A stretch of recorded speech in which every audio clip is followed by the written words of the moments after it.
Today we're going to talk about the switch statement. Now the switch statement is another way to control what code gets executed. However, it's not as powerful as the if statement. So what I'm going to do is we're going to write some code together that uses the if statement, and then we're going to see how to convert that to use the switch statement instead. So let's start by importing our scanner so we can ask the user for information. Import java.util.scanner, and I highly suggest that you start creating a new project every class so that you start repeating, typing the same code over and over so you memorize it. Let's create a scanner. This time I'm going to call it K for simplicity. New scanner, system.in. And I'm going to pretend that we're playing a game, and I'm going to ask the user to enter their choice. So I'm going to say system.out.println, enter your choice, and the choices are 1, play, 2, print stats, and let's say 3 is quit. So those are my 3 options. Oops, I don't need a here. So those are my options, and then the user is going to type in one of these options. So I'm going to say int option equal to k dot next int. Options are 1, 2, 3. And now I want to say if the choice of the option that they chose was 1, I'm going to pretend that I'm going to have them play. So I'm just going to say play. Imagine this is a real game and it's going to actually start off and have them play. Otherwise, if the option is 2, I'm going to say here are the stats. Otherwise, if option is 3, system.out.print. See you later. Otherwise, I'll tell them it's a bad option. So if it's not any of these, I'll say bad option. So here's some code that's really checking what the user is typing in. Let's run it and test it out. So if I run the code and I say 1, it says playing. 2, it says the stats. 3, it says see you later. And if I put any other number like 4, it says bad option. So I know that this code is working. So this is how we would do some kind of game, for example, with the if-else statement. Now what I can do is I can use something called the switch statement instead. And the way we do it, and I'm just going to, well, I'll copy it later. But basically what we do is we put the word switch. And notice here that all these if statements were really comparing one single variable. They were doing something different, switching what I'm doing or I'm printing out based on the value of option. So what the variable that is changing, or we're changing what we're doing based on, we put that variable next to the switch statement, the switch keyword. Okay, so that's the first thing. The variable that we want to test different values for, we put it next to the switch.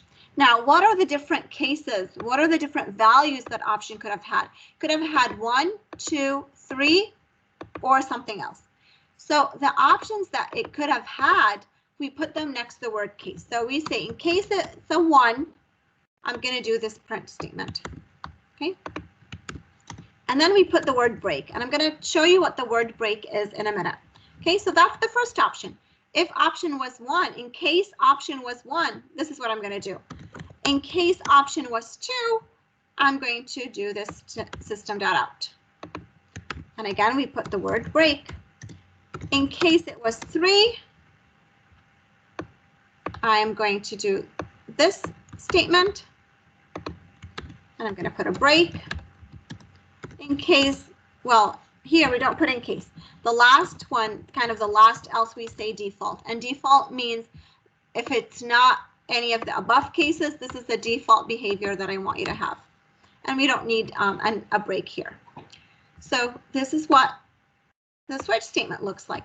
I'm saying I want you to switch what you're doing based on the variable option. In case option is 1, do this. In case it's 2, do this. In case it's 3, do this. Otherwise, do the last option. So let's make sure it's working the same. So here, if I say 1, it says playing. 2, it says the stats. 3, it says later. And if I put in a different number, it says bad option. So basically, this is how a switch statement works. Can I put more than one thing in here? Yes, you can. I can say playing, and then I say, for example, have fun. See you later. Don't be late. Okay. So now if I say option 3, for example, I see more than one thing getting printed as long as I put them before the break statement. Now, why do we need this break statement?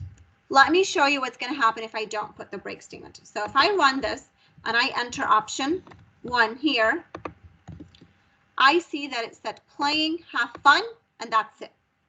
Now, I'm going to comment out the break statement, and I'm going to show you what's going to happen if I don't have the break statement. If I say 1, it said playing, have fun, but then what it did, it went down. The break statement basically says, I am done, go out of the switch statement.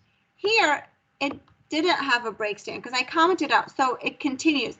It doesn't look at this case 2, it just continues down, and it says here are the stats, and then it broke out of the switch statement. Now, if I remove this break statement also, and I run, now I'm going to see more statements happening. Okay, so now it's saying playing, having fun, here are the stats, and then it just moves on and says, see you later, don't be late. This is the break statement that stops it. And if that one is removed, it will actually continue to go down. So that's the purpose of the break statement. Now, the switch statement, as you can see, what it's doing equality checking. It is checking if option equal 1, if option equal 2, if option equal 3. It cannot do greater than, less than, ands, and ors. That's why we say that a switch statement is not as powerful as an if statement, because you can't do all this greater than and less than checking. Okay, so that's one limitation of the switch statement. It's only doing the equal check. The other thing with a switch statement is that you can only test certain types. You can use whole numbers like byte and int and short and long. You can do chars and strings, but you can't do floats and doubles. If my option here was a float, I wouldn't be able to say, well, if it was 1.1, do something. And if it's 1.2, do something. The switch statement would even accept it. So here you can't put a float or a decimal. I'll show you an example of a char. So let's say we're gonna, let me just copy this code again. But this time what we're gonna do is we are going to use a char for the user. Okay, so let's comment this code out and let's paste it again. So let me show you how to do it with a character. So here, enter your choice. Let's say A is play, B is print, and C is quit. Now in that case, it's not an int, it's a char. So I'm going to go to K and I'm going to say, get me the next line. That gives me back a string, and then I'm going to say char at 0. And now I'm switching on the option. Now, because it's a char, I have to make sure that everything that's next to the case keyword is a character. So remember, characters go in single quotes. So here I'm saying in case it's A, in case it's a B, in case it's a C, and then I have my default. So now if I run this code and I enter, for example, an A, it's going to say playing, have fun. If I enter like C, it's going to say see you later, don't be late. So it works for chars. Could I have done it as a string? I could have done it as a string. Let's do that. Comment out this code and let's repeat it with a string.